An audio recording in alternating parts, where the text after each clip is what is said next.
এই অর্ডারটা ছিল আমার মার্চের 4 তারিখের রিসেপশন ব্রাইড।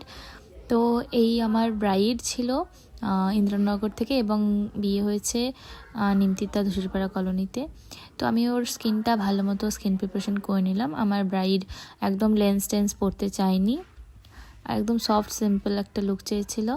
তো দেখো আমি ওর স্কিন প্রিপারেশন স্টার্ট করে দিয়েছি। ফার্স্ট আমি টোনার দিয়ে নিলাম, এরপর কিন্তু আমি ভালো করে ময়েশ্চারাইজার লাগিয়ে নিচ্ছি। এখানে 2 ধরনের ময়েশ্চারাইজার লাগিয়েছি এবং ওর স্কিনটা ড্রাই ছিল, অতটা ছিল না, যতটা এক্সেসিভ ড্রাই ছিল না, তবে মোটামুটি ওর স্কিনটা এগুলো দেওয়াতেই ভালো সফট হয়ে গেছিলো। ঠিক আছে, যদি তোমাদের কোনো ক্লায়েন্ট এখন এমন একটা সিজন যেটা খুব ঠান্ডাও না খুব গরম না কিন্তু অথচ স্কিন সব ড্রাই থাকে, তো তোমরা চেষ্টা করবে যে কোনো সিরাম অথবা একটু অয়েল প্রাইমারগুলো ইউজ করা অল্প করে, তাহলে স্কিনটা সফট হয়ে যাবে।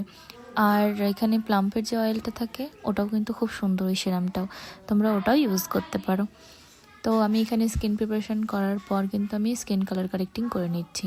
এখানে আমি অরেঞ্জ কালার কারেক্টিং ইউজ করছি না। দেখো এটা এখন নতুন টেকনিক উঠেছে, অরেঞ্জ কালার কারেক্টার না ইউজ করলেও স্কিন থেকে ডার্ক কালারের কনসিলার নিয়ে ভালো মতো যদি তোমরা অ্যাপ্লাই করো তাহলে আর লেয়ারের উপর লেয়ার দিতে হয় না, কারণ আমরা অরেঞ্জ কালার কারেক্টার যখনই ইউজ করব তারপরে কিন্তু আরও লেয়ার বাই লেয়ার দিতে হয়।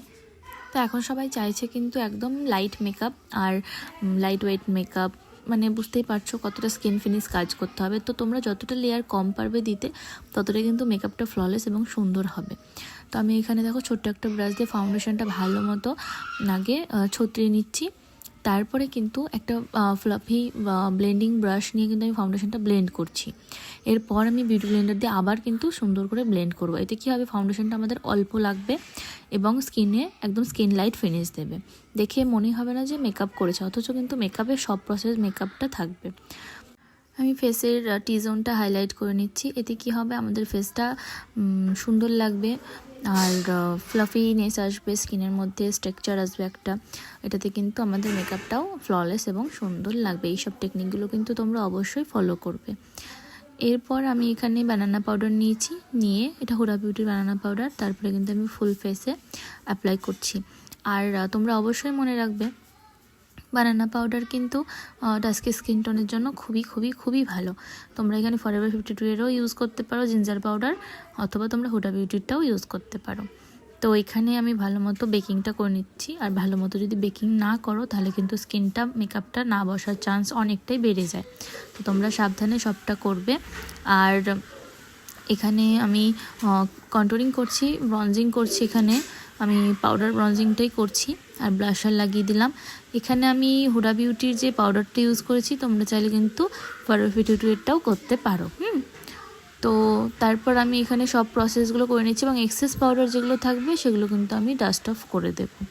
আর আমার ব্রাইড দেখো একটু লাজুকে ছিল, তো ওর সঙ্গে কথা বলছি আর কাজগুলো করছিলাম।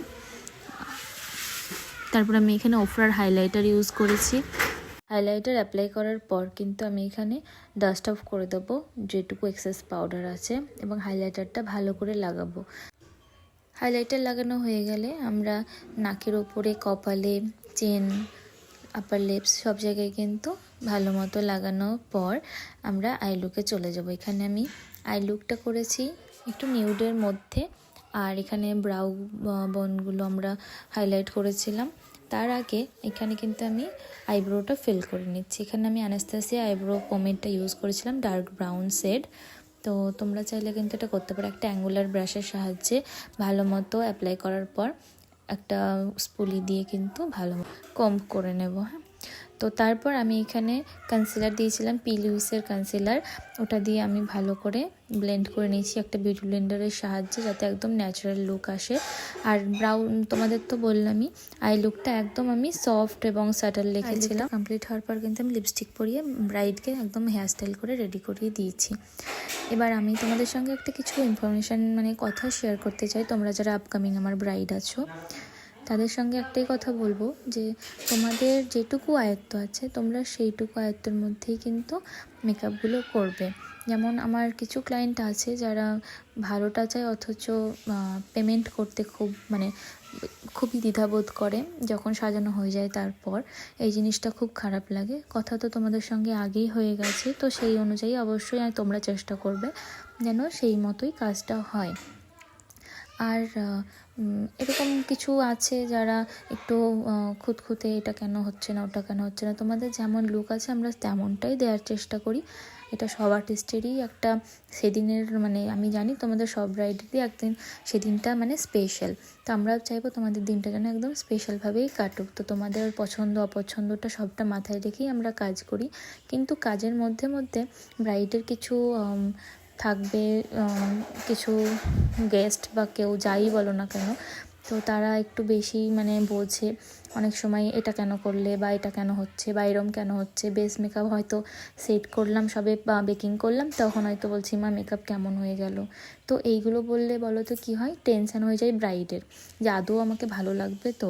কিন্তু ওভারঅল লুকটা যখন কমপ্লিট হয়ে যায় তখন কিন্তু খুব সুন্দর লাগে। তো তোমরা অবশ্যই চোখ বন্ধ করে আমাদের ভরসা করতে পারো, কারণ তোমরা আমাদের বুকিং করছো আমাদের কাজটা দেখেই। তো আশা করি তোমাদের কাজগুলো আমরাও স্পেশালভাবেই সাজাতে পারবো এবং তোমাদের কেমন লাগবে সেটা কিন্তু তোমরা অবশ্যই জানাবে।